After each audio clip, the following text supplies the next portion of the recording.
as time flies by, you'll open up your eyes wide.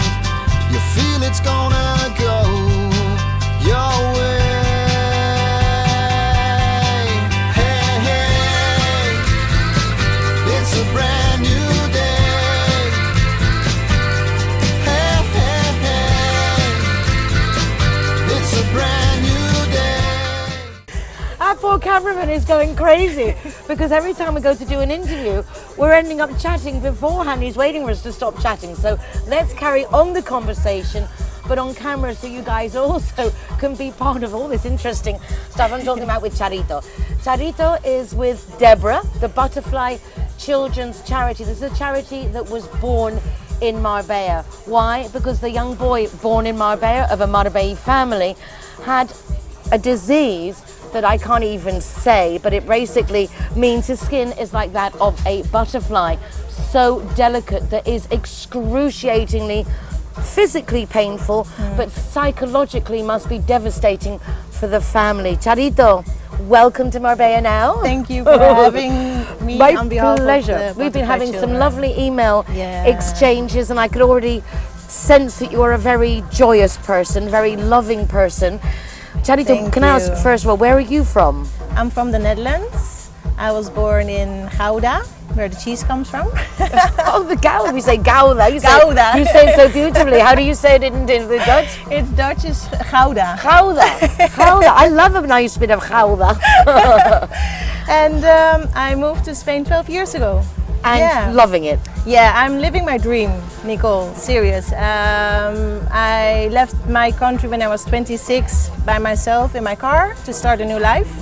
And I had a budget for 3 months, and 1 week before my money was gone, I found a job. I'm still here. So the universe obviously wanted you to stay here. Yes. And what do you do? Is it a full-time job with Debra, or you're a volunteer? Explain how your position. Yeah, well, I've worked before for ABN AMRO, private banking, for 7 years, event manager, and then I encouraged already the bank to do something good for society. I think that's where I met you. I was thinking, I know you, I know you, Yeah, I know and you, and I couldn't remember where and I've from. been to your summit in Velvet with Lena. Right, Yeah. right. You know when you're looking at someone like you have that pretty face, and it's like people are so much on Facebook. And, Yeah, I cut my hair. That's maybe the. Oh, the but no, I'm so nice. Okay, placed, wonderful. Yeah. So you're very well positioned in Marbella and a lot of ability. Well, I'm here 12 years, and thanks to several jobs, not only Dutch companies but also Spanish, English, I'm very grateful and feel very fortunate with my network. I feel also very supported, and so I encourage mi gente, my Your friends, people, your my yes. familia. I encourage people to do something good. I motivate them, and I like to challenge people. So that's what I've done with the bank. But then the bank closed, and because I was organizing golf events for the Butterfly Children with the bank, we fundraised around 75,000 euros in 3 years. It's quite amazing. These are the golf events at the Aloha. Yeah, now for the Butterfly Children we do once a year in Aloha and once in Marbella Club Golf, which is the 9th of August. Wonderful. Yeah, and we still have some. Let's see if we can get you in some more golf clubs, because we've been talking lately. In fact, we're going to have a very special golf program coming up in August. We're going to the Villa Padierna golf courses because they are very, very infused to include our youth in golf, because otherwise if our kids don't get involved, golf's going to die off, and Marbella is the place. So maybe we can get the Debra Butterfly amazing. Children involved with there as well, because the more the merrier, supporting this cause, which is so worthwhile. Yeah, we're in good contact with Villa Padierna. They're so good ambassadors also for us. But yeah, golf, it's a nice event. It's a win-win situation. It is, doing these collaborations like our restaurants that do charity events, in the sense of everybody needs business 12 months a year, charities need money 12 months a year. This is something we discussed at the United Nationalities Summit, that we need to just be a little bit more supportive of each other, not so scared of each other. Because we actually, even if we do the same thing, we all offer something different, and it's that layer of complementing each other that's so important. How can we better understand the Debra charity, Butterfly Skin, the people, their families. Charito, give us an introduction. What should we know as a first step? First of all, I think it's important that it's incurable at the moment. We're very hard working with research. We need money for research because we don't get a lot of social support of the government. So our charity shops are our main income, and we're very proud with our 10 shops in the rest of Spain. But we have one in San Pedro and one in Malaga and one in Marbella, which is more local here. And important to know is that the San Pedro shop is the one who's best selling. It's really, really good.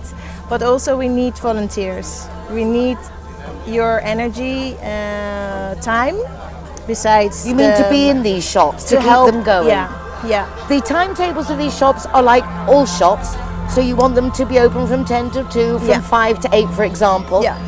As people know from my columns in the Euro Weekly, and also I try to put on the screen when I'm wearing clothes that I buy, they say second-hand, vintage, but I buy a lot of my clothes in the Debra charity store that is in Jacinto Benavente, which is in Marbella, Yes. the same road as the post office. Yeah. And I pick up Betsy Johnson dresses for €8. I mean, a lot of brand clothes. We have a lot Incredible. of very, very wealthy people who live in Marbella. They give away their clothes. So when we think second-hand, no, think vintage.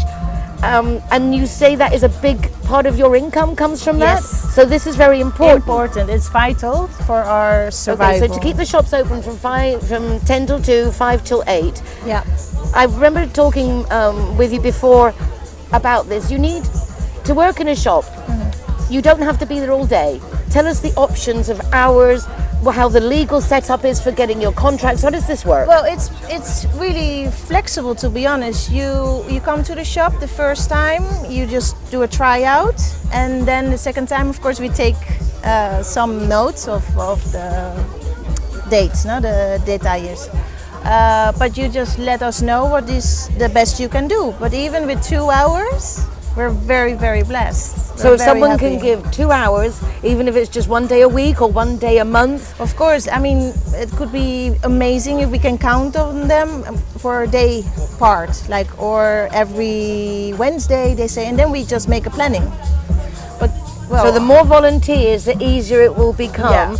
But if it's anyone, but this is legal. It's not like working illegally. You do the proper paperwork to cover their insurance. Yes. In the sense Yes. that so people understand the volunteering. But Yeah. there is some kind of format to it. There's a policy. It's official. Yes. And it's exactly. This is important that Yeah. people aren't just coming in and out. And if you say you're going to go, you As a need to volunteer. actually Yes.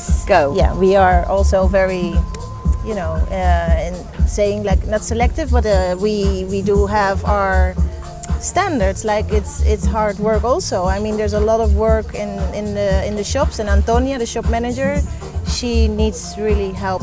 So even if you're so- giving your time free, you have to really work. And obviously you're in the face of the public and you're an ambassador Yes. for the charity. Yes. So it is a lot of people responsibility. can ask, like, okay, what is it all about? So yeah, it's like structuring also the shop, changing the escalera, the showroom, the window. Rightly to do the shop windows Yeah. and all these things. There's Yeah. everything the shop needs. Archive. The main source of income is from the charity shops. You also different events. events. What then happens to that money? It's first of all, it goes straight to the families, the enfermeras, the nurses? Yeah, sorry, I'm with the You're doing language. a great job. And you're Dutch, you're speaking English, you live in Spain.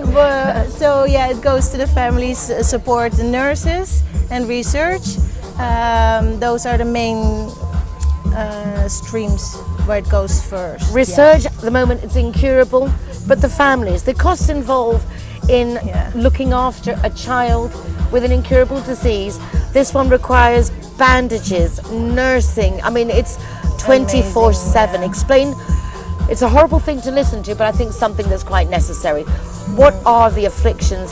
What does the child go with? How do you one know that you have this illness? How do we find out? What happens? What are the first symptoms?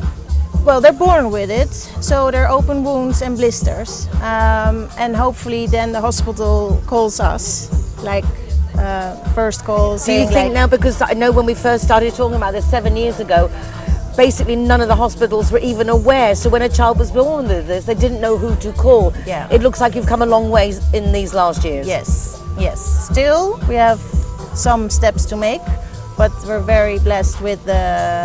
And that takes a lot of time, and you have to pay someone to make all those contacts. And the sense is those finances really are well invested. Yes. To have someone informing continually. Yeah, awareness is very important, and so far so good. Yeah. Okay, But, so the hospital is the first step. They contact you, and then We've what got happens? You send your teams.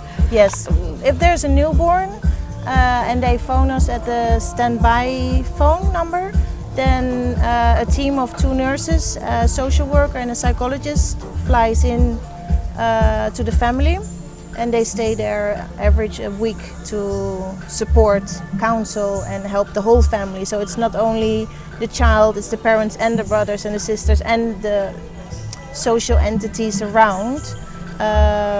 Because, for example, there is a child, and I spoke with him and I said, well, which part of your body is what's the most painful? I asked, and he said, because there were some parts of his body, and he said, well, in the bus.